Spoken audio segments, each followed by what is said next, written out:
अस्सलाम वालेकुम, मैं हूँ शाहजेब खानजादा। कल बहुत अहम दिन है।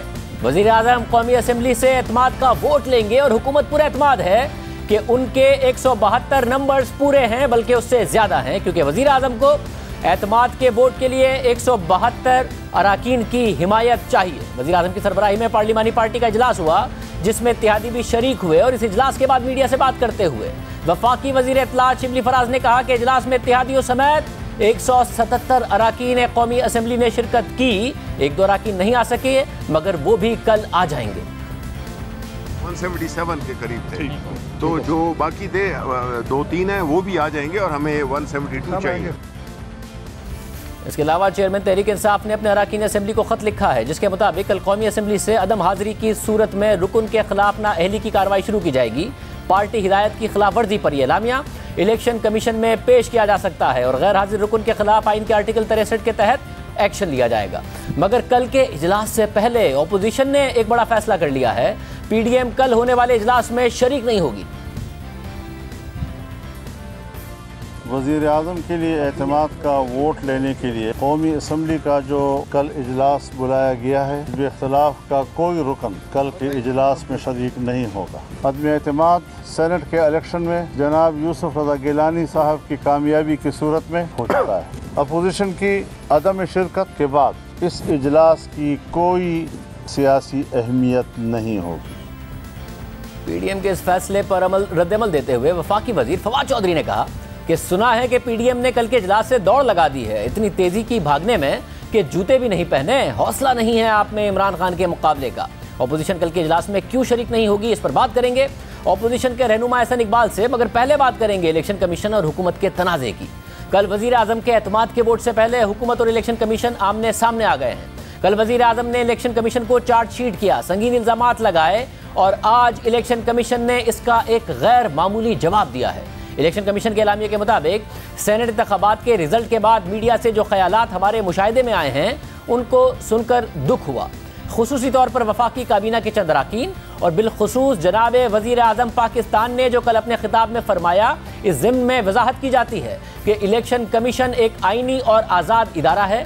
उसको ही देखना है कि आइन और कानून उसको क्या इजाज़त देता है और वही उसका मयार है। हम किसी की खुशनुदी की खातिर आइन और कानून को नज़रअंदाज कर सकते हैं और ना ही तरमीम कर सकते हैं। अगर किसी को इलेक्शन कमीशन के अहकामात या फैसलों पर एतराज़ है तो वो आइनी रास्ता इख्तियार करें और हमें आज़ादाना तौर पर काम करने दें। इलेक्शन कमीशन के एलामिये के मुताबिक हम किसी भी दबाव में ना आए हैं और ना ही इंशाअल्लाह आएंगे। इलेक्शन कमीशन सबकी सुनता है, मगर वो सिर्फ और सिर्फ आइन और कानून की रोशनी में ही अपने फराइज सर अंजाम देता है और आज़ादाना तौर पर बगैर किसी दबाव के फैसले करता है। यह हैरानकुन बात है कि एक ही रोज़ एक ही छत के नीचे एक ही इलेक्ट्रोल में एक ही अमले की मौजूदगी में जो हार गए वो नामंजूर, जो जीत गए वो मंजूर। क्या ये खुला तजाद नहीं है? जबकि बाकी तमाम सूबों के रिजल्ट कबूल। जिस रिजल्ट पर तबसरा और नाराज़गी का इजहार किया गया, इलेक्शन कमीशन उसको मुस्तरद करता है। इलेक्शन कमीशन के एलामिये के मुताबिक अगर इसी तरह आईनी इदारों की तज़हीक की जाती रही तो यह उनकी कमज़ोरी के मुतरादिफ है, ना कि इलेक्शन कमीशन की। हर सियासी जमात और शख्स में शिकस्त तस्लीम करने का जज्बा होना चाहिए। अगर कहीं इख्तलाफ है तो शवाहिद के साथ आकर बात करें। आपकी तजावीज़ सुन सकते हैं तो शिकायत क्यों नहीं, लिहाजा हमें काम करने दें। मुल्की इदारों पर कीचड़ ना उछालें, कुछ तो एहसास करें। इलेक्शन कमीशन अपनी आईनी जिम्मेदारियां बखूबी कानून और आइन की बालादस्ती के लिए अहसन तरीके से अंजाम देता रहेगा। इलेक्शन कमीशन के इस गैर मामूली जवाब पर वफाकी वजीर फवाद चौधरी ने रद्द-ए-अमल दिया और कहा कि इदारे अपने इकदामात से गैर जानिबदारी साबित करते हैं, प्रेस रिलीज से नहीं। इदारे अपनी जो गैर जानिबदारी और अपनी जो आज़ादी है वो अपने इकदामात से जाहिर करते हैं, वो प्रेस रिलीज़ से जाहिर नहीं करते। और ये जो प्रेस रिलीज़ है ख़ुसूसन एक जुडिशल इदारे की तरफ से आना, जाहिर है कि थोड़ी तनकीद भी होगी और थोड़ा ज़रा उसके ऊपर ये गैर मुनासिब भी लगा है कि आप प्रेस रिलीज़ जारी करें प्राइम मिनिस्टर साहब के बयान के ऊपर। प्राइम मिनिस्टर साहब ने जो अपने जो बयान है उसमें कहा क्या, ये कहा है कि जो इलेक्शन है उसको जो शफाफ बनाने की जो जिम्मेदारी थी वो उस तरीके से पूरी जो है वो नहीं हो सकी। हॉर्स ट्रेडिंग जो है वो नहीं रुक सकी। अब इसके ऊपर दुखी होने की तो बात नहीं है, मेरे ख्याल में इस पर तो थोड़ा सा शर्मिंदा होने की बात है। इस हवाले से मरियम नवाज ने मीडिया से बात करते हुए कहा कि अब कौम को और इदारों को समझ आ गई है कि सिसिलियन माफिया क्या है। अब पूरी कौम को भी, इदारों को भी ये समझ आ गई है कि सिसिलियन माफिया क्या होते हैं, माफिया क्या होते हैं, वो इदारों को किस तरह बदनाम करते हैं, इदारों को किस तरह प्रेशराइज करते हैं। इदारे उनकी मर्ज़ी का फ़ैसला करें तो इदारे बहुत अच्छे हैं, इदारों के हेड्स की अपॉइंटमेंट्स आप खुद करें तब वो ठीक है। और अगर आपने इलेक्शन कमीशन को जिस तरह निशाना बनाया है, ये बड़ी गलत इसलिए बात है कि इलेक्शन कमीशन ने सुप्रीम कोर्ट के अंदर और वैसे भी खुफिया बैलेट के ऊपर या शो ऑफ हैंड्स के ऊपर या ओपन बैलेट के ऊपर अपनी जो राय दी थी वो उनकी ज़ाती राय नहीं थी, वो उनकी कोई पर्सनल पोजीशन नहीं थी जो उन्होंने ली थी, वो उनकी आईनी पोजीशन थी। अब अहम बात यह है कि इलेक्शन कमीशन अली हैदर गिलानी की वीडियो से मुताल्लिक तहरीक इंसाफ की दरख्वास्त 11 मार्च को सुनेगा। अब यह बड़ा अहम होगा कि उसके हवाले से क्या फैसला आता है, क्योंकि बहुत सारे लोगों से इस हवाले से तहकीकात होनी है। खुद तहरीक इंसाफ के वो 4 रहनुमा कौन हैं जो इस वीडियो में हैं, उनसे भी तहकीकात होनी है। एहसन इकबाल साहब हमारे साथ मौजूद हैं, सेक्रेटरी जनरल नून लीग। एहसन इकबाल साहब बहुत शुक्रिया। एहसन इकबाल साहब, कल का इतना अहम इजलास, आप वोट ऑफ नो कॉन्फिडेंस की बात करते थे, वज़ीर आज़म ने खुद ने कह दिया कि जी मैं वोट ऑफ कॉन्फिडेंस लेने जा रहा हूं और आप लोग कल के इजलास में नहीं जा रहे हैं। जाहिर है अगर आप ना भी जाएं तो 172 वोट वज़ीर आज़म को फिर भी लेने हैं, मगर अदम मौजूदगी, आपके तो सारे मसाइल हल हो जाने थे, ना लॉन्ग मार्च करना था, ना आपने खुद ने फिर तहरीक अदम एतमाद लानी थी। शुक्रिया शाहजेब। जैसे कि आपको पता है कि जो कल का इजलास है ये आर्टिकल 91(7) के तहत हो रहा है और इसको तब इन्वोक करते हैं सदर पाकिस्तान जब उनको ये बात यकीन हो जाए कि वज़ीर आज़म ऐवान के अक्सरियत मेंबरान की हमायत खो बैठे हैं। हमने इस हवाले से 2 मुतालबे किए थे। पहला मुतालबा ये किया था कि अगर सदर पाकिस्तान को भी यकीन हो गया है कि वज़ीर आज़म अपनी अक्सरियत खो बैठे हैं तो वज़ीर आज़म को फ़ौरन मुस्ताफ़ी होना चाहिए। दूसरी बात यह है कि हम जानना चाहते हैं कि सदर मुमलिकत ने जो ये यकीन किया है कि वज़ीर आज़म अपनी अक्सरियत खो बैठे हैं, उसके रीज़न्स क्या दिए हैं उन्होंने, ये भी कौम के सामने पेश किए जाए।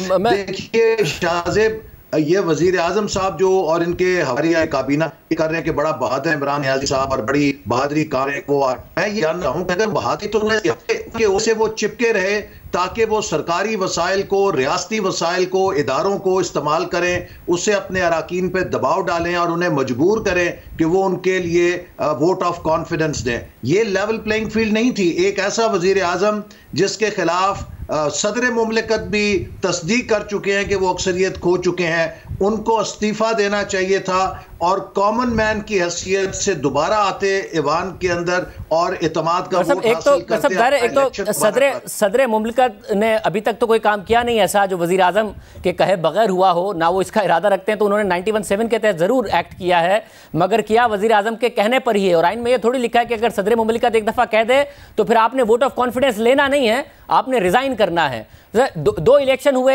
एक में फौजिया अरशद साहबा जीत गए 174 वोट लेकर, एक में गिलानी साहब जीत गए।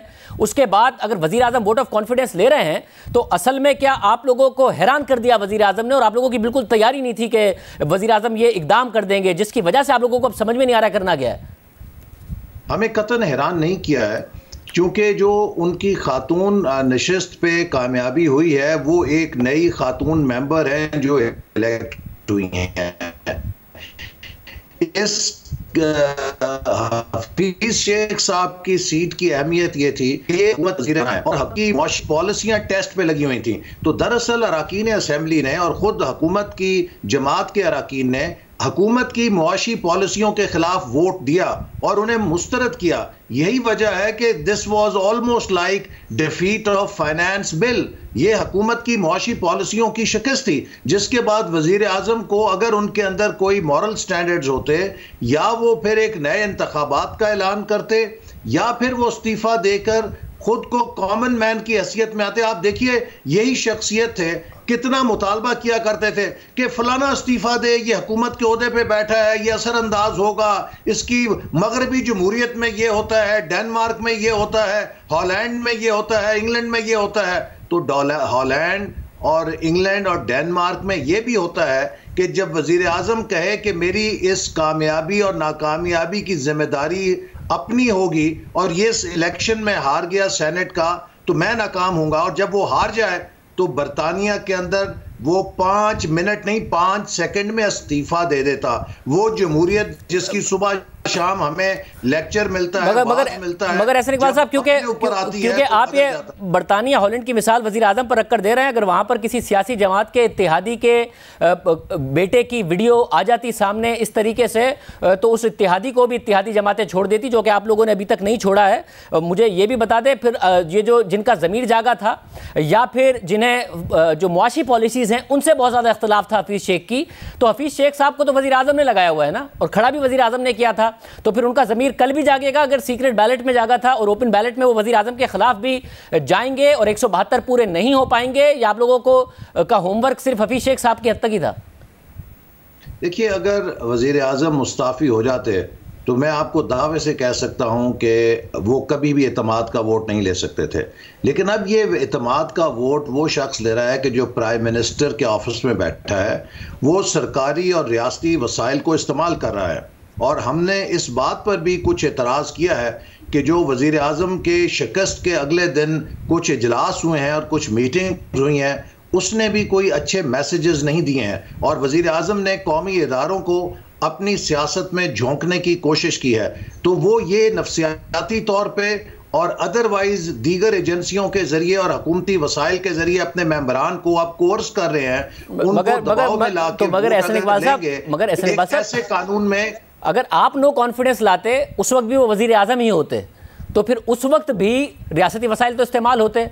तो वजीर आजम ने तो खुद ने कह दिया कि जी मैं वोट ऑफ कॉन्फिडेंस लेने जा रहा हूं, तो वो लोग जिनका ज़मीर जागा था या नून लीग की या पीपल्स पार्टी की टिकट की होप में जिन्होंने वोट दिया था, अगर उन्हें नजर आ रहा है कि जी आगे हमें टिकट मिलेगा और अगर अगला इलेक्शन होगा तो उसमें नून लीग जीत जाएगी और सिंध से पीपल्स पार्टी ने ही जीतना है और हमें उनका टिकट चाहिए, तो कल कर दें वजीर आजम के खिलाफ वोट ऑफ नो कॉन्फिडेंस, ना जाए वोट ऑफ कॉन्फिडेंस में। देखिए ना, जैसे मैंने आपसे पहले कहा कि अगर लेवल प्लेइंग फील्ड होती और हमने जैसे मुतालबा किया था कि वजीर आजम इस्तीफा देते तो ये कल शिकस्त होती। अब तो ये कोर्शन के जरिए उनसे वोट ऑफ कॉन्फिडेंस ले रहे हैं और इसीलिए हम इस इजलास का बॉयकॉट कर रहे हैं। इसकी कोई हैसियत नहीं और ठीक है, मगर आपकी बातों से ही लग रहा है कि ऑपोजिशन को कोई उम्मीद नहीं है 172 से ज़्यादा वोट वजीर आजम ले जाएंगे। मगर कल तो जो होगा सो होगा। अगर संजरानी साहब का जो चेयरमैन सेनेट का इलेक्शन है वो तो सीक्रेट बैलेट के जरिए है, अगर वो भी संजरानी साहब जीत गए तो आपकी जो सेनेट इलेक्शन में हफीज शेख की हार है उसकी खुशी 1-2 दिन की नहीं साबित होगी। फिर तो हुकूमत ने उल्टा आपके ऊपर चढ़ाई कर देनी है कि जी आप लोग एक खुश हो रहे थे, वजीर आजम भी वोट ऑफ कॉन्फिडेंस ले गए, ज़्यादा अक्सरियत आपकी है इस वक्त सेनेट में अपोजिशन इत्तेहाद की, मगर चेयरमैन सेनेट भी अपना मुंतखब करा गए। देखिए, कल का जो उनका वोट ऑफ कॉन्फिडेंस है वो डिफेक्शन क्लॉज के तलवार के नीचे है और हुकूमती वसाइल के दबाव के नीचे है, लेकिन जो सीक्रेट बैलेट के अंदर उनकी शिकस्त हो चुकी है उससे हुकूमत मॉरल लेजिटिमेसी खो बैठी है। और अब जैसे एक दीवार में से आप मास्टर ईंट निकाल लें और बाकी दीवार के गिरने का अमल शुरू हो जाता है, इस शिकस्त के बाद अब उनके गिरने का अमल शुरू हो चुका है, बिगिनिंग ऑफ द एंड की तरफ अब जा रहे हैं। ज़्यादा स्ट्रांग होकर नहीं निकलेंगे अगर वो कल भी जीत गए और फिर उसके बाद चेयरमैन सेनेट का भी इंतखाब संजरानी साहब जीत गए तो ज़्यादा मजबूत होकर नहीं आएगी हुकूमत? मेरा नहीं ख्याल कि वो चेयरमैन सेनेट का इलेक्शन जीत सकेंगे। वो सीक्रेट बैलेट भी है और उसमें अभी तक जो तादाद है उसमें अपोजिशन की चंद वोटों की अक्सरियत है, हुकूमत के इत्तेहाद को मेजॉरिटी नहीं है। और मैं समझता हूं कि आप आने वाले दिनों में आप देखेंगे कि ये वजीर आजम साहब ज़्यादा मजाज बन के निकलेंगे, ये ज्यादा दबाव में ऐसी करेंगे जिनसे ये खुद अपने जवाल को और अपने एंड को तेज करेंगे। और ये जो बात है कि जो नून लीग पैसा नहीं चला, नून लीग का टिकट चला है या फिर तीर चला है, और सब अगर नून लीग का टिकट चला तो सिर्फ और सिर्फ पीपल्स पार्टी के यूसुफ गिलानी के लिए चला। नून लीग की उम्मीदवार थी फरजाना कौसर साहिबा, उन्हें 161 वोट मिले और फौजी अरशद साहिबा सेनेटर मुंतखब हो गई। नून लीग का टिकट नून लीग की उम्मीदवार के लिए नहीं, पीपल्स पार्टी की उम्मीदवार के लिए चला। देखिए, मेरे इल्म में नहीं है कि मुस्लिम लीग नून का कहीं टिकट चला है या नहीं चला। अलबत्ता मैंने जैसे आपको शुरू में कहा कि ये वो बुनियादी फ़र्क है कि जो वुमेन सीट थी उसके ऊपर एक नई उनकी मेंबर इलेक्ट हुई हैं और उन लोगों ने वोट दिया उनकी पार्टी ने। लेकिन जो हफीज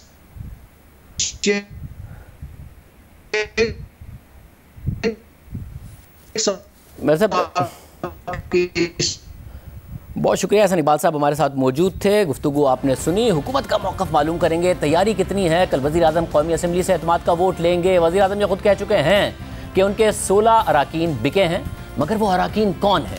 इस हवाले से आज वफाकी वज़ीर फवाद चौधरी ने कहा कि 16 अफराद कौन हैं, उनके बारे में हम कैसे बता सकते हैं? वो कौन है हम कैसे बताएंगे? इलेक्शन कमीशन ने बताना। देखिए, हमारा झगड़ा क्या है इलेक्शन कमीशन के साथ? ये जो 16 लोग हैं, ये हम क्या कह रहे थे, आप बैलेट पेपर ट्रेसेबल रखें कि पता चले कि 16 लोग कौन है। आप मुझे बताएं, आपको और मुझे क्या पता कि वो 16 लोग कौन है? हालांकि वफाकी वजीर अली जैदी 2 दिन पहले ही कह चुके थे कि बहुत सारी चीज़ों का पता चल गया है और उन्होंने वजीर आजम को नामों का भी बता दिया है। वजीर आजम ने कि इतने सारे वोट जो जाया हुए वो कौन से लोग थे, वोट जिन्होंने बेचा वो कौन से लोग? 21 वो बहुत सारी चीजें आइडेंटिफाई हो गई हैं। आप अपने लोग, मैं आपको बता रहा हूँ वजीर आजम को। जी, आपने कौन से नाम दिए? बस वो वजीर आजम को दे दिए, वो करेंगे। कराची के आप इतने सीनियर रहनुमा हैं, आप तो आवाजें भी। अरशद शरीफ, मेरी बात सुनो, मैंने दे दिया ना, बस नहीं, सारी दुनिया को भी पता है, वो पता चल जाएगा। कराची के 3, इनके कहने पे मैं क्यों लूं, मुझे पता है क्या करना है। कराची के 3 है। फिर गुज़िश्ता रोज़ हमारे प्रोग्राम में वफाकी वजीर शेख रशीद से जब अली जैदी के इस बयान के हवाले से पूछा गया तो सुनिए उन्होंने क्या जवाब दिया। कल अली जैदी साहब ने कहा कि नाम पता भी है और वजीर आजम को दे भी दिया है, जिन लोगों ने पैसे लिए उनका नाम पता है। मेरे ख्याल में मेरा क्यास ये है कि पता है, लेकिन अभी तो ऐसी बात करनी मुनासिब नहीं है। अब ये 16 तो वो हैं जिन्होंने हफीज़ शेख साहब को वोट नहीं दिया, जिनके बारे में अली जैदी साहब कह रहे हैं कि उन्होंने नाम वज़ीर आज़म को दे दिए हैं। फवाद चौधरी साहब कह रहे हैं कि नाम हमें पता नहीं है और शेख रशीद साहब कह रहे हैं कि उनके ख्याल में अंदाज़ा है, पता है। मगर इन 16 के अलावा 4 वो लोग हैं जो साबिक वज़ीर आज़म यूसुफ गिलानी के बेटे अली हैदर गिलानी के साथ वीडियो में नज़र आए हैं मुबैना तौर पर पैसे की डील करते हुए। आज प्रोग्राम नया पाकिस्तान में फवाद चौधरी ने कहा कि अली हैदर गिलानी की वीडियो में मौजूद तहरीक इंसाफ के 4 अराकीन की तफसीलात भी हमारे पास नहीं। लोगों को तो आइडेंटिफाई किया जा चुका था ना, उनसे तो कम से कम पूछगछ कर लेते, उनसे तो पूछ लेते कि आप क्या कर रहे थे, स्टिंग ऑपरेशन कर रहे थे, किसको वोट दिया, उनसे भी कोई अभी तक पूछा नहीं है। नहीं, वो कोई आइडेंटिफिकेशन अभी तक नहीं हो सकी, नहीं हुई है। वो 4 लोग कौन है ये भी नहीं पता हमें। नहीं, हमें नहीं। अब दिलचस्प बात यह है कि जब वो वीडियो सामने आई तो वफाकी वज़ीर असद उमर ने कहा कि 3 अराकीन का पता है, चौथे का पता चल जाएगा। और फिर जब हमने फवाद चौधरी के सामने सवाल रखा तो उन्होंने कहा कि हमें 4 अराकीन का पता है कि वो कौन है और वो सेनेट इंतखाबात में वोट भी देंगे, वो बिके हैं या नहीं, इस कहानी का रुख भी सामने आ जाएगा। जो MNAs हैं मुबैना तौर पर 4, जिनमें से असद उमर साहब कह चुके कि 3 का हमें पता है कि कौन है, चौथे का हम पता कर रहे हैं। जब आपने प्रेस कॉन्फ्रेंस की थी तो आपने कहा था कि आपको उनका इल्म नहीं है। उनके खिलाफ क्या कार्रवाई होगी, तहरीक इंसाफ क्या कर रही है? 4 का ही पता है कौन है और उनके खिलाफ क्या कार्रवाई होगी, या उनका किरदार क्या है, या वो क्या वाकई बिक रहे थे, ये कहानी अभी बाकी है। और इंशाल्लाह आप देखेंगे कि कहानी का ये रुख भी आपके सामने आ जाएगा। वाकई बिक रहे थे, इससे क्या मुराद है? आप कह रहे हैं कि वो ये सारा का सारा इसलिए कर रहे थे कि इनको पकड़ सकें, असल में वो बिक नहीं रहे थे? ये हिस्सा जो है वो कल तक सामने आएगा और आप कहानी का दूसरा हिस्सा जो है वो कल तक आप देख सकेंगे। और उन्हें कल वोट आप डालने देंगे या इलेक्शन कमीशन में उनके खिलाफ भी आप जाएंगे, क्योंकि आप चाहते हैं कि यूसुफ गिलानी साहब के खिलाफ रेफरेंस हो, उनको डिस्क्वालीफाई किया जाए, तो इन 4 MNAs का क्या किया जाए? ये जो 4 MNAs हैं ये कल अपना वोट इस्तेमाल करेंगे। अब कहानी का दूसरा रुख तो सामने नहीं आया, मगर हमारे प्रोग्राम में जो बयान दिया उसके 3 दिन बाद फवाद चौधरी साहब कह रहे हैं कि उन 4 का भी हमें नहीं पता। हालांकि हमारे प्रोग्राम में कहा कि 4 का पता चल गया है और अली जैदी साहब ने 2 दिन पहले कहा कि 16 के नाम जो हैं वो दे दिए हैं, जो 16 में से कुछ लोगों के, मगर फवाद चौधरी साहब कह रहे हैं ये नाम भी हमें नहीं पता हैं। क्या नज़रिया ज़रूरत इस वक्त मौजूद है, क्योंकि अगर इनको निकाल दें तो 172 वोट पूरे नहीं होते वज़ीर आज़म के एतमाद के लिए। वज़ीर मुमलिकत बराए पार्लिमानी उमूर अली मोहम्मद खान साहब मौजूद। अली मोहम्मद खान साहब बहुत शुक्रिया। सब आम दिन है, हुकूमत कह रही है हमारे नंबर्स पूरे हैं, मगर अब 4 जो लोग थे उनका भी नहीं पता, जो 16 थे जिनका अली ज़ैदी साहब कह रहे थे मैंने वज़ीर आज़म को नाम दे दिए उनका भी नहीं पता, मगर ये ज़रूर कह दिया है कि अगर कल वोट देने नहीं आए तो पार्टी से फिर कार्रवाई खिलाफ की जाएगी। साहब यानी कि ज़रूरत के तहत, क्योंकि अगर इन 4 को या 16 को निकाल दें तो एतमाद का वोट नहीं हो पाएगा, कॉम्प्रोमाइज़ कर लिया। बिस्मिल्लाहिर्रहमानिर्रहीम, अल्लाहुम्मा सल्लि व सल्लिम मुबारक अला सय्यिदिना मोहम्मद। बहुत शुक्रिया खानज़ादा साहब। सबसे पहली बात तो ये है कि कल पाकिस्तान की सियासत का तारीख़ी दिन है। शाहज़ेब साहब, आप रिसर्च करते हैं, मैं स्टूडेंट हूँ हिस्ट्री का, पाकिस्तान की भी और पाकिस्तान की सियासत का भी और क़ानून का भी एक तालिब इल्म हूँ अदना।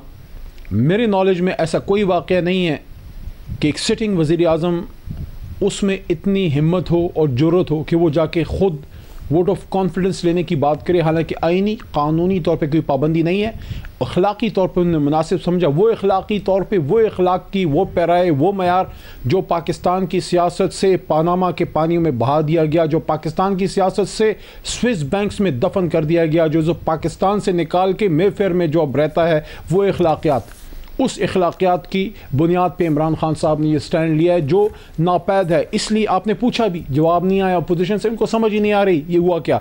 जहाँ तक आपके सवाल का ताल्लुक है, देखें मैं समझता हूँ कि इमरान खान साहब वज़ीर आज़म या ऑफिशियल जो तर्जुमान है शिबली फराज साहब, वो अगर कोई ऑफिशियल स्टेटमेंट गवर्नमेंट की देते हैं उससे तो आपकी गवर्नमेंट की लाइन का पता लगता है। बाकी मैं और हमारे को मिनिस्टर जो बात करते हैं अपनी राय भी देते हैं, लेकिन वो हुकूमत के ऑफिशियल तर्जुमान शिबली फराज साहब हैं। इसमें अगर कोई मेंबर समझता है कि उसके पास इंफॉर्मेशन है तो वो फिर शेयर कर लेगा, लेकिन मैं ये समझता हूँ कि ये बड़ी सेंसिटिव चीज़ें हैं, बड़े एहतियात से इस पर गुफ्तगू करनी चाहिए। मेरे सामने कम से कम कोई ऐसा डॉक्यूमेंट नहीं आया, ना मेरी मौजूदगी में। मगर अली मोहम्मद खान साहब, फवाद चौधरी साहब ऑफिशियली, फवाद चौधरी साहब सिर्फ टॉक शोज की हद तक नहीं, टॉक शोज की हद तक नहीं, बल्कि ऑफिशियली पार्टी की प्रेस कॉन्फ्रेंसेस करते रहे हैं। असद उमर साहब भी करते रहे हैं। अली ज़ैदी साहब वज़ीर आज़म के करीबी हैं और उन्होंने कोई ये नहीं कहा कि मैंने अली मोहम्मद खान को नाम दे दिया, उन्होंने कहा मैंने वज़ीर आज़म को नाम दे दिए हैं। अब मसला ये है कि ज़ाहिर है वज़ीर आज़म कल वोट ऑफ कॉन्फिडेंस लेने जा रहे हैं, जैसा आपने कहा कि पहले नहीं हुआ, और हमने हसन इकबाल साहब से भी पूछा कि ये जो इकदाम है इससे आप क्या सरप्राइज़ हो गए, मगर जो उसूली और अखलाकी पोजीशन है उसमें अगर 4 लोगों के नाम आपको पता है, इलेक्शन कमीशन पर तनकीद कर रहे हैं, खुद पार्टी से निकाल नहीं रहे हैं, 2 दिन बाद कह रहे हैं कि जी अब नहीं पता, 16 लोगों के नाम 2 दिन पहले पता थे अब नहीं पता, क्योंकि अगर इनको निकाल दिया तो वोट ऑफ कॉन्फिडेंस नहीं ले पाएंगे। तो जिनको पैसे लेने का इल्जाम वज़ीर आज़म ने अपनी कल तकरीर में लगाया है उनसे वोट ऑफ कॉन्फिडेंस लेने जा रहे हैं। शाहज़ेब साहब, जब कोई प्रॉपर सबूत सामने आएंगे तो उसके बाद लाजमन फैसला किया जाएगा और देखभाल के किया जाएगा। मत भूलें शाहज़ेब खानज़ादा साहब, ये सवाल आप ज़रूर पाकिस्तान पीपल्स पार्टी और मुस्लिम लीग नवाज़ के उन लोगों के सामने ज़रूर रखें जो अखलाकियात की बुनियाद पर बात करते हैं। 3 बार नून लीग ने हुकूमत की है और वज़ीर आज़म के लेवल तक पहुँची, 4 बार पीपल्स पार्टी ने जुल्फ़िकार भुट्टो से लेके अभी मौजूदा। क्या शाहज़ेब खानज़ादा साहब, मुझे पीपल्स पार्टी का कोई MNA MP बताया जा सकता है जिसने MNA MP नहीं, एक PN को भी निकाला हो करप्शन पे? हमने अपने 20 के करीब MPs को फारिग किया। अली मोहम्मद खान साहब, उस वक्त अली मोहम्मद खान साहब, ये 2018 में किया, आपकी पार्टी बार-बार ज़ाहिर है आपकी पार्टी के खिलाफ एक्शन, अली मोहम्मद खान साहब ज़रा आपकी पार्टी बार-बार मिसाल देती है, 2018 के सेनेट इंतखाबात के बाद किया और उस वक्त आम इंतखाबात में बहुत थोड़ा सा वक्त रह गया था, जिनकी वीडियो वज़ीर आज़म इमरान खान ने खुद पैसे लेते हुए देख ली थी और हुकूमत अपना टेन्योर पूरा कर चुकी थी, उनको उस वक्त निकालने में और इस वक्त इन 4 लोगों को या 16 लोगों को निकालने में, जब वोट ऑफ कॉन्फिडेंस लेना है और हुकूमत खत्म होने में आधा टेन्योर बाकी है, फर्क है ना? तो उसूल क्या कॉम्प्रोमाइज हो गए क्योंकि टाइम बहुत ज्यादा बाकी है?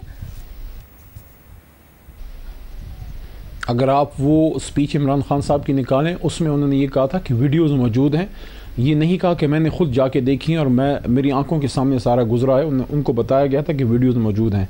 और जब ये उन्होंने कहा मेरे पास आओ मैं दिखाता हूं वीडियोस, ये जो मौजूदा थी सर, और जब ये वीडियोस आई तो उन्होंने कहा कि मुझे पहले पता इन लोगों का होता तो उनको निकाल दिया जाता, और हमने उनको निकाला भी। लेकिन बहरहाल एक बात बिल्कुल क्लियरली साबित हुई है कि आज अपोजिशन मैदान से भाग गई, क्योंकि जहां पैसा चलता है वहां मैदान में रहते हैं, जहां पैसा नहीं चलता, जहां सब कुछ ओपन होता है, फिर वो अपनी आफियत इसी में समझते हैं कि 9-2-11 हो जाएं। वैसे मगर आपने जैसे 2018 की मिसाल दी, 2018 की उस वीडियो में सुल्तान मोहम्मद भी थे, फिर वो वीडियो अचानक सामने आती है सुप्रीम कोर्ट की हियरिंग से पहले और आप लॉ मिनिस्ट्री का उनसे ओहदा वापस ले लेते हैं।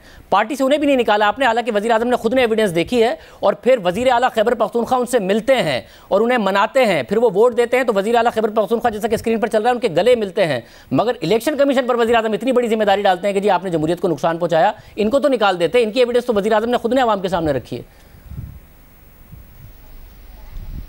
दोनों बातें बड़ी पर्टिनेंट हैं मेरे ख्याल में।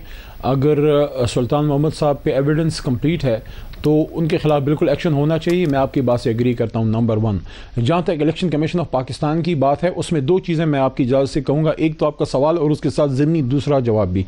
आपने कहा कि इलेक्शन कमीशन, देखें एक चीज़ एविडेंट है, वो जो वीडियो थी उसमें एक शख्स जो एक सिटिंग कैंडिडेट का बेटा है वो लोगों को इंड्यूस कर रहा है। शाहजेब साहब, आई होप आप इसको अप्रिशिएट करेंगे इस बात को कि इंड्यूस करके अपने लिए वोट लेना ये तो जुर्म है ही, लेकिन इंड्यूस करके वोटिंग प्रोसेस को डिस्ट्रॉय करना कि कैसे आप बैलेट पेपर डिस्ट्रॉय करें, आपको नहीं लगता कि ये एक आईनी प्रोसेस को रोकने के मुतरादिफ है, जो उससे भी बड़ा जुर्म है कि आप लालच दे के वोट लें? ये वो कर रहे थे और हम ये एक्सपेक्ट कर रहे थे इलेक्शन कमीशन ऑफ पाकिस्तान से। इंतहाई अदब और एहतराम से अर्ज़ कर रहा हूँ क्योंकि मैं खुद एक वकील हूँ, जानता हूँ इदारों का एहतराम क्या होता है, कि उस पर फौरी एक्शन लिया जाता। क्योंकि जब आप वो कहते हैं कि there is no use crying over spilt milk, एक प्रोसेस को होने दिया गया, हालांकि उसी रात ये साबित हो चुका था। क्या गिलानी साहब की इजाज़त के बगैर उनके बरखुरदार ये कर रहे थे? And look at the audacity of his आप चाहते हैं कि उस वक्त कि मैं दोबारा ये करूंगा? क्या दुनिया में एक शख्स को ये पता है कि वो चारों लोग कौन थे? सुने मेरी बात सुने प्लीज। एक शख्स को ये पता है कि चारों लोग कौन थे? ना मुझे पता है, ना आपको पता है, ना इमरान खान को पता है। एक शख्स को पता है और वो है गिलानी साहब के बेटे या गिलानी साहब खुद। क्या वो बताना पसंद करेंगे? और क्या इलेक्शन कमीशन ऑफ पाकिस्तान, बसत एहतराम अर्ज करूं, उनको उसी वक्त बुलाना नहीं चाहिए था, उसी रात या अगली सुबह, कि आप बताएं वो 4 लोग कौन थे और आप क्यों ऐसा कर रहे थे? और क्या ये एक बुनियाद नहीं होनी चाहिए थी गिलानी साहब की डिस्क्वालिफिकेशन के लिए? तो ये एक सवाल, ये 11 मार्च को 11 मार्च को ये सवाल उठाया जिसका जवाब सवाल उन्होंने बहुत सारे उठाए। वैसे मैं एक तो 11 मार्च को हियरिंग है, उसमें इलेक्शन कमीशन ने फैसला करना है, मगर आप ये कह रहे हैं कि सिर्फ एक शख्स को उन 4 लोगों के नाम पता है।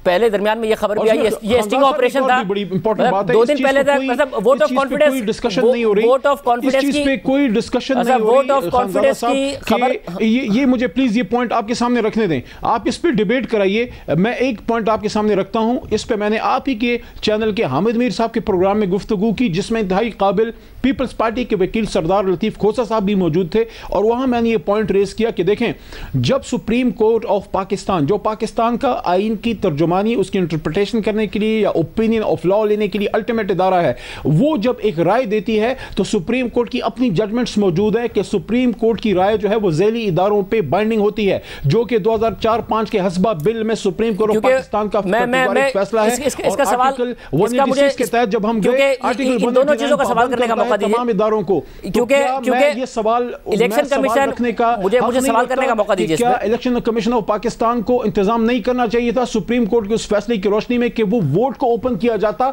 बाद में अगर जरूरत पड़े? अब मुझे इस पे सवाल करने का मौका दीजिए। अब आपने 2 बातें की हैं, मतलब आपने 2 बातें की हैं, उन 4 लोगों का नाम, अली मोहम्मद साहब आपने 2 बातें की, दोनों पे जरा सब्र से सवाल सुनिएगा। एक तो आपने कहा कि जी उन 4 लोगों का नाम सिर्फ एक शख्स को पता है, 2 दिन पहले तक आपकी पार्टी को भी पता था, मगर वोट ऑफ कॉन्फिडेंस का मसला आ गया तो उसके बाद आपको उन लोगों 4 लोगों का नाम नहीं पता है, क्योंकि दरमियान में स्टिंग ऑपरेशन की भी खबरें आई थी। वरना आप लोग भी रोक सकते थे उनको कि जी आपने सेनेट में वोट देने नहीं आना है, मगर उस वक्त भी ज़ाहिर नजरिया जरूरत आ गया। दूसरी बात साहब, इलेक्शन कमीशन के बारे में वजीर आजम ने भी ये कह दिया कि आपने जाके क्यों कहा सुप्रीम कोर्ट के सीक्रेट बैलेट नहीं होना चाहिए। उन्होंने ये कहा कि आइन ये कहता है कि सीक्रेट बैलेट होना चाहिए, और अगर आइन में तरमीम हो जाएगी तो हम ओपन बैलेट कर देंगे। और जो सुप्रीम कोर्ट का फैसला आया है, उन्होंने भी ये कहा है कि जी सेनेट का इलेक्शन आइन के तहत होना चाहिए। सुप्रीम कोर्ट ने अपने फैसले में कहीं नहीं लिखा कि बार कोड लगाएं आप या फिर नंबर लगाएं। ये सुप्रीम कोर्ट के फैसले में अगर लिखा होता और इलेक्शन कमीशन ने खिलाफ वर्जी की होती तो सुप्रीम कोर्ट अभी तक नोटिस ले चुकी होती, और अगर सुप्रीम कोर्ट ने नोटिस नहीं लिया था तो वजीर आजम को मीडिया पर आकर कौम से खिताब में इस तरीके से इलेक्शन कमीशन पर तनकीद करनी चाहिए थी, या सुप्रीम कोर्ट जाते कि जी आपके फैसले की हुक्म अदूली हुई है इसलिए आप इस बात का नोटिस लीजिए। शाहजेब खानज़ादा साहब, जो उस दिन सुप्रीम कोर्ट का फैसला था उसकी स्पिरिट क्या थी? उसकी स्पिरिट वही थी, उन्होंने आर्टिकल 226 के ख़िलाफ़ तो सुप्रीम कोर्ट ना गई है, ना जा सकती है, ज़ाहिर है अल्टीमेट इंटरप्रिटेशन का एक फोरम है। उन्होंने ये बात की कि उसको आप आर्टिकल 226 यानी सीक्रेट बैलेट के तहत ही करें, लेकिन वहाँ पे मोहतरम जज साहिबान की एक मुत्तफ़िक़ा राय थी सवाए एक डिसेंटिंग के कि हमेशा के लिए सीक्रेट जो है वोट नहीं रखा जा सकता। अगर किसी वोट पे किसी पार्टी के सदर या चेयरमैन का एतराज़ हो तो उसके लिए एहतमाम होना चाहिए कि उसको ओपन किया जाए। ये एक राय थी उनकी जो अली मोहम्मद साहब, ऐसा कुछ नहीं लिखा हुआ फैसले में, मतलब आपको भी पता, सर आपको भी पता होना चाहिए ऐसा कुछ नहीं लिखा हुआ फैसले में कि जी उसको कोई देख सके ओपन किया जाए, ना ही वजीर आजम को भी पता होना चाहिए ऐसा कुछ नहीं लिखा हुआ, वरना अदालत इस बात का नोटिस ले लेती कि आपने हमारी हुकूमत अदूली की है, या फिर वजीर आजम और आप जा सकते हैं कल अदालत में कि जी इलेक्शन कमीशन ने आपकी हुकूमत अदूली की है, बजाय इसके कि इलेक्शन कमीशन के बारे में इस तरीके से कौम से खिताब करें जो कि आप लोग ही कहते थे कि जी हम नहीं है दूसरों की तरह के इदारों पर हमलावर हो जाए और इदारों के फैसले ना माने, और अब इलेक्शन कमीशन की प्रेस रिलीज आपके खिलाफ आई है। ऐसा कुछ नहीं लिखा अदालती फैसले में, वजीर आजम को भी पता होना चाहिए, आपको भी। सर शाहजेब साहब, पहली बात तो ये है कि उसी फैसले की कार्रवाई के दौरान ये बात ऑनरेबल जज साहिबान ने बार बार की, ये बात सामने आई कि एक वोट हमेशा खुफिया रखा जा सकता है, कहा नहीं रखा जा सकता, ये बात ऑन रिकॉर्ड है। लेकिन दूसरी इसमें बात यह है कि जब आपने एहतराम की बात की है, पाकिस्तान तहरीक इंसाफ वाहिद एक जमात है जिसने कभी भी किसी इदारे के एहतराम को एक लिमिट से आगे कभी टच नहीं किया। हमने एहतराम रखते हैं, लेकिन फेयर कमेंट का हक एक जमात को, इसके चेयरमैन को होता है। खान साहब ने वही बात की है, कोई ज़ाती बात नहीं की। मत भूलें वो ज़माना जब इन ही जमातों में से कुछ लोगों ने इलेक्शन कमीशन को तो छोड़ें, ऑनरेबल सुप्रीम कोर्ट के भी जो है जज साहिबान के बच्चों और फैमिलीज को थ्रेट किया। हमने कभी कोई ऐसी ना की ना। बहुत शुक्रिया। अली मोहम्मद खान साहब हमारे साथ मौजूद थे। हमारे साथ खालिद मकबूल सिद्दीकी साहब मौजूद हैं, कन्वीनर MQM पाकिस्तान। खालिद मकबूल सिद्दीकी साहब बहुत शुक्रिया। साहब, नजर आ रहा है कि बाप पार्टी चेयरमैन सेनेट ले गई है, आपके हवाले से खबर आ रही है कि आप डिप्टी चेयरमैन सेनेट मुत्तहिदा कौमी मूवमेंट चाहती है। वज़ीर आज़म का कल वोट ऑफ कॉन्फिडेंस है, ऐसे ही बगैर किसी वजह के आप मान गए हैं या वाकईतन आपको डिप्टी चेयरमैन सेनेट चाहिए? नहीं, हमने तो शाहजेब अभी तक मांगा नहीं है, लेकिन ये सवाल ज़रूर है कि वाई नॉट। आपने माना नहीं चाह रहे हैं और मांगा नहीं है अभी हमने कि डिप्टी चेयरमैन। मामला ये है, हम ये MQM अपने तौर पे फैसला करने में आज़ाद है। अगर वज़ीर आज़म साहब तमाम इत्तेहादियों को बैठ कर कोई मुश्तरका फ़ैसला करते हैं तो हम सब के लिए काबिल कबूल होगा, यानी कि फ़ैसला जिसमें हम भी शामिल होंगे। लेकिन अगर PTI का अपना कोई उम्मीदवार होगा तो इस हवाले से तो फिर MQM के पास बहुत सारे फ़ैसले और ऑप्शन मौजूद हैं। और ये बात आज सारे दिन चल रही है, मतलब ये अहम बात है। मुझे ये भी बताएगा क्या ये आपने वज़ीर आज़म से भी क्या कहा, यानी कि वोट ऑफ कॉन्फिडेंस का मामला क्लियर है, वो आप वज़ीर आज़म को देंगे, मगर जब चेयरमैन सेनेट का इलेक्शन होगा उसमें आप कह रहे हैं कि डिप्टी चेयरमैन आपका होना चाहिए। अगर तहरीक इंसाफ ने अपना खड़ा करती है तहरीक इंसाफ तो फिर उसमें आप शाहजेब ये बात भी नहीं कह रहे हम ना। मैं तो आपसे कहा बाय नॉट, ये भी मुमकिन है ना कि MQM को क्यों नहीं हो सकता। ये हमारे पास जो लोग हैं उनकी सलाहियतों पे क्या शुबा हो सकता है। अच्छा, बात ये हमने ये बात क्यों नहीं रखी पहले, ज़्यादा मुनासिब बात तो ये होगी जैसे PDM ने अपना कोई मुश्तरका उम्मीदवार रखा है तो इत्तेहादियों का कोई मुश्तरका उम्मीदवार हो। अगर इस हवाले से आज कल या परसों कोई मीटिंग हो जाती है तो हमारे दरमियान एक मुश्तरका फ़ैसला हो पाएगा। लेकिन ज़ाहिर है अगर काफ अपने तौर पे फ़ैसला करे और MQM अपने तौर पे फ़ैसला करे, GD अपने तौर पे फ़ैसला करे या PTI अपने तौर पे फ़ैसला करे तो फिर अजीब सी बात होगी। तो मुझे उम्मीद है कि वज़ीर आज़म साहब कोई PTI कोई फ़ैसला की जानिब से फ़ैसला करने के बजाय इत्तेहादियों को आपस में बैठाकर कोई मुश्तरका फ़ैसला और मुत्तफ़क़ा फ़ैसला करेंगे। आपने कम्युनिकेट क्या किया आज की मीटिंग में? फैसला होगा ज़ाहिर आज की मीटिंग में दो बड़ी बातें थी ना, एक तो वोट ऑफ कॉन्फिडेंस है, उसके बाद चेयरमैन सेनेट का भी इंतखाब है, तो आपकी तरफ से क्या मौक़िफ़ रखा गया आज? नहीं, देखिए चेयरमैन सेनेट पे बात नहीं हुई है ना, आज वोट ऑफ कॉन्फिडेंस पे बात हुई थी और हमने ये कहा था कि बहुत सारी बातें, क्योंकि हम आज इसलिए नहीं करना चाहते कि कल आपको हमारी ज़रूरत है, हम वो ज़रूरत तो पूरी कर दें, ऐसा ना लगो, क्योंकि होता ही है कि हमें उसी वक्त बुलाया जाता है जब ज़रूरत होती है और फिर हम जिक्र करते हैं जब अपने उन मुश्किलात का, उन मुतालबों का, उन वादों का, तो लगता है कि हम शायद ऐन वक्त पे ब्लैकमेल करते हैं। ऐसा नहीं है। तो हमने कल अपना वादा पूरा करेंगे और फिर हम चाहते हैं कि वज़ीर आज़म बैठें और तमाम इत्तेहादियों को लेके बैठें ताकि कोई मुत्तफ़क़ा राय कायम की जा सके। और जहाँ तक ताल्लुक़ है MQM ने क्या डिप्टी चेयरमैन मांगा है भाई, वो क्या डिप्टी चेयरमैन क्यों, चेयरमैन भी मांगा जा सकता है, लेकिन आपस में तो बैठा जा सके ना। क्या हमारे पास ऐसे उम्मीदवार नहीं है, बात की जा सकती है तो बैठ के बात की जाए, इसके बजाय कि एमक्यूएम के लिए बड़ा आसान है कि हम मीडिया पे बात कर दें कि जी हमें डिप्टी चेयरमैन चाहिए।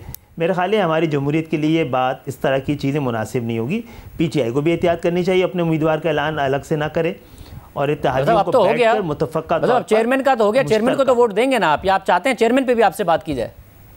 नहीं, बात तो की जाए। देखिए मुझे हमें फ़ोन किया था संजरानी साहब ने, हमें उन पर कोई इख्तिलाफ़ नहीं है, लेकिन मेरा ख्याल है कोई तरीका नहीं है, तमाम इत्तेहादियों को साथ बैठ कर आके ही फैसला किया जाना चाहिए।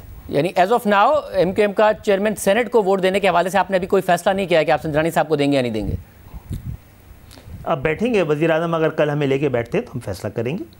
और इसके अलावा कोई डिमांड? हमारे लिए तो आसान है, आपके टीवी के जरिए बता दें इनको देंगे या नहीं देंगे। हम तो अपनी सारी वो एहतियातें जो है उसको मलूज़ खातिर रख रहे हैं ना, कि हम कोई मुख्तलिफ बात कर दें, आज इस मुश्किल वक्त में प्रॉब्लम हो।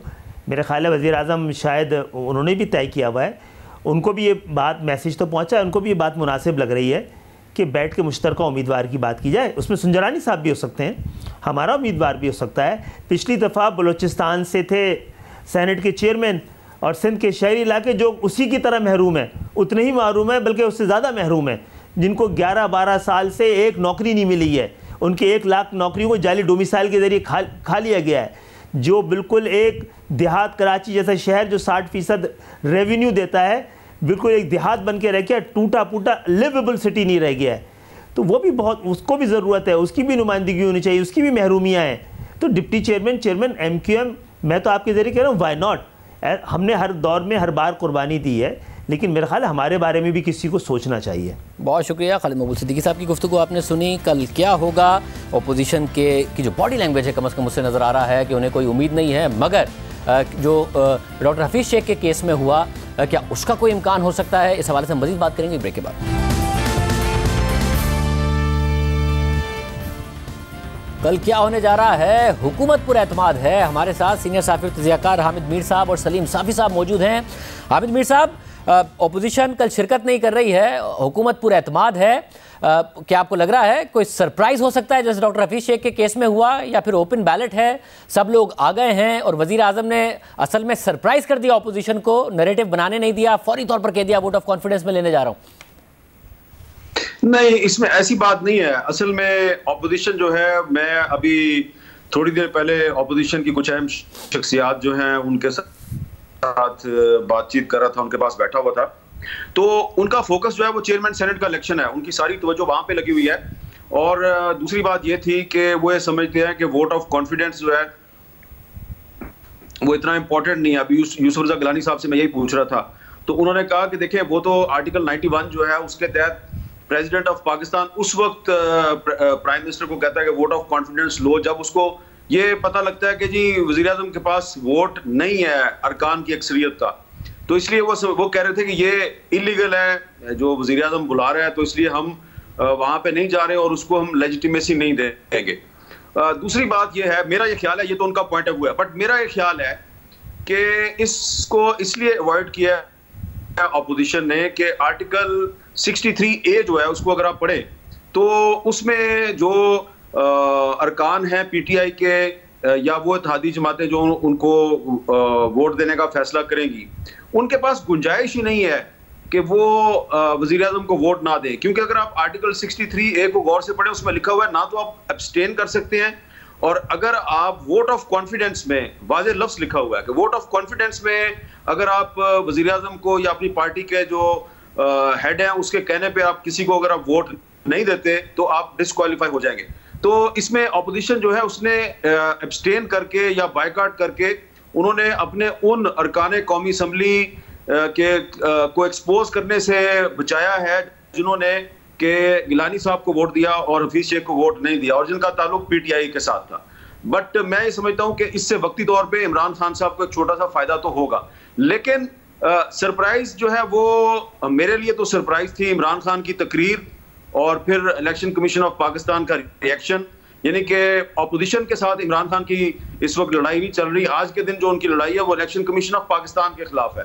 तो इमरान खान साहब जो है वो अपने लिए खुद ही मसाइल पैदा कर रहे हैं। मैं समझता हूँ उनकी जो रात की तकरीर है उसने उनको बहुत कमजोर किया है, और अब थोड़ी देर पहले जो है वो पीपल्स पार्टी की एक अहम शख्सियत जो है उसने दोबारा इमरान खान साहब के जो इत्तेहादी हैं उनके साथ राब्ते दोबारा शुरू किए हैं, और चेयरमैन सेनेट के इलेक्शन के लिए वो कोशिश करेंगे कि उनके कुछ इत्तेहादियों को तोड़ लें। किसी एक अहम इत्तेहादी जमात को, हुकूमत की इत्तेहादी जमात को वो डिप्टी चेयरमैन सेनेट की सीट भी ऑफर कर सकते हैं। तो मैं समझता हूँ कि अब अगर सरप्राइज आएगा तो चेयरमैन सेनेट के इलेक्शन में आएगा। और एक चीज मैं आपको बता दूं, ये बड़ा इंपॉर्टेंट और इंटरेस्टिंग इलेक्शन इसलिए है चेयरमैन सेनेट का कि सादिक संजरानी साहब जो हैं, इनको जब यूसुफ रज़ा गिलानी साहब जब वजीर आजम थे तो इनको उनके ग्रीवेंसेस सेल में, यानी कि शिकायत सेल में आसिफ जरदारी साहब की सिफारिश से इनको वहां पर अपॉइंट किया गया था। तो आज वही सादिक संजरानी साहब जो है वो यूसुफ रज़ा गिलानी के खिलाफ उम्मीदवार होंगे। तो कल वाला दिन है, इसको छोड़ें,